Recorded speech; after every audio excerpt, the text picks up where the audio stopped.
Dude, where are we? Is it you when you were a kid? Yeah, for sure. Oh, well, that makes sense. No way. That's me, bro.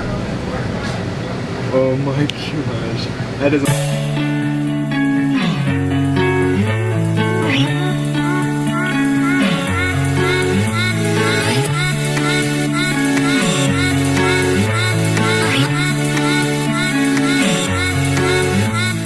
I first became exposed to youth ministry in my senior year of high school. I had just had a traumatic experience, and I felt I owed God something. So I said, God, will I do something for you? So I decided to go to a youth group meeting. During that youth group meeting, just so happened, a priest by the name of Father Ed McCarthy was speaking to try to get some volunteers to be a part of his training program for his first Alpha. We all signed up, all of us. Tonight we're going there, we're going to have a great party and everything else. And when we got there, things changed pretty quickly because we had no free time, and it just started in on this Alpha. Everything was pretty serious and new to us. So that was my first exposure to youth ministry and Alpha.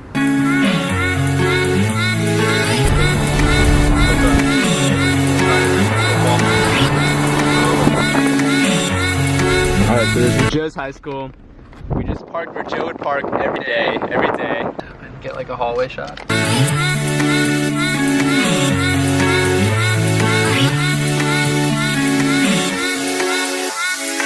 I met Richard here at youth group, and he convinced me to go on a mission trip. And so that was kind of the first step for me in my faith, in living out the Catholic faith and a good Christian lifestyle. And Richard taught me so much then, and he continues to teach me now.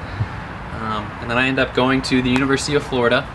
And I remember telling Richard, hey, I got accepted to UF, I'm going to be a Gator. And he said, all right, you better go on this thing called Alpha when you get up there. If it's, ask if Alpha still exists. I was like, what the heck are you talking about? So I go up, and, eventually I get involved in Catholic Gators, which has become a very good home for me. And immediately I hear about this thing called Alpha. And I remember walking down the hallway one day in the church, right in front of the church office, and there's these plaques on the wall. There's like 4 of them now, and they're just titled Alpha Leaders. And I look all the way back to the beginning, and there's Richard Schlitt's name at the very top left corner, back in 1977. And it's great that you spent so much time working on the Alpha because, the youth today do not have a lot of free time. And if you can get them for one weekend, that's huge. So let's not waste their weekend. Let's pack in as much as we can. Don't give them no sleep, because they can always get sleep later. And let's teach them, know about who they are, how to make quick friends on a deep level, and then what goes next. Relationship with Jesus.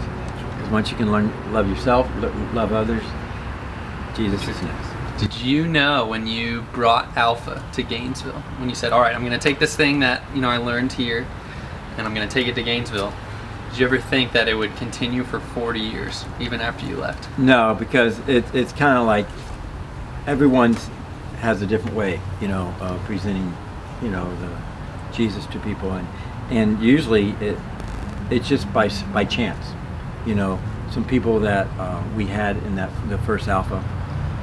Maybe in the first retreats, decided to continue.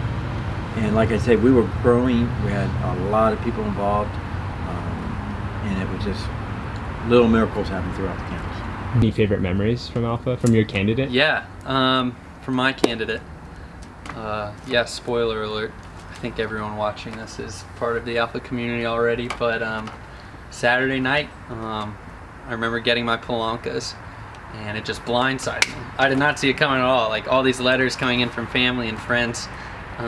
Even though that's something that Richard brought to our youth group when we would go on mission trips. He would have our parents write us letters, and that was really nice. But I did not see it coming at the Alpha retreat on my candidate. And lo and behold, in there, in my bag of palankas was one from Richard. And I don't think I even knew to the extent of how involved he was in starting Alpha. And here he was, writing me on this retreat that he had started 40 years previously. The same boy from high school, that he helped to get involved in the church and in the faith. And that letter meant a lot to me. any challenges or difficulties when you like leading the retreat? Finances. What a pain. You know, and it's kind of like, how many people can you sponsor? No one has money at college, you know, Right. and there's never any extra money. So the challenge was always, how do we get the money to you know, you have to, you get people coming from very far to help out, you know, you gotta help them out with at least gas money, you know. Yeah, right. And food. Kids eat food, a lot of food.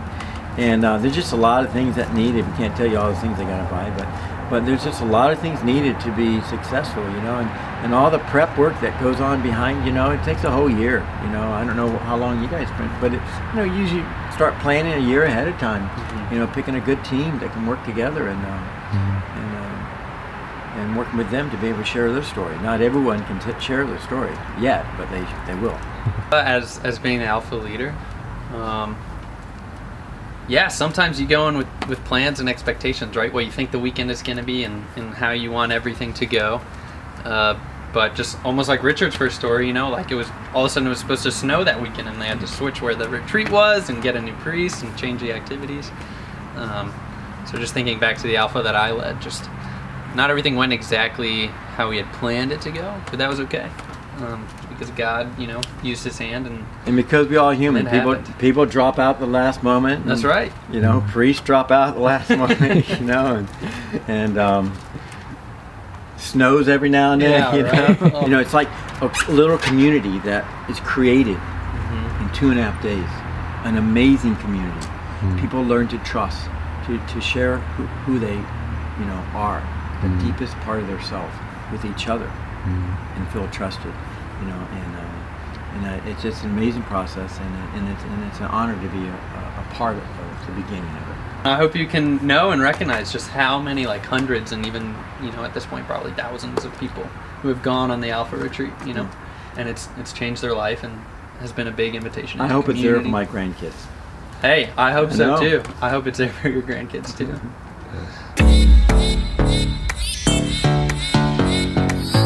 So cool, Richard. I'm so glad you printed that. Yeah, We're so excited to read that. Nobody's seen that. The first phase has been called Alpha. In this weekend experience, the hope is that in some way, all elements of the psycho-theological model will be touched on. It has a flower ceremony. That's so wild. It has a flower ceremony? Right here. Everything's spelled out. Friday night, all this stuff. Wait, So this is the original Alpha? original Friday night. Wait, what? Yeah, that's why I left with the, you know. The paper's older than I am. By a lot. No offense, Richard. First talk of the evening. Yeah, we do it Friday night. It's Oh, the first one. time. That's crazy. This is exactly the same. Literally Saturday morning activity, trust walk, 10:30 a.m. Oh my God.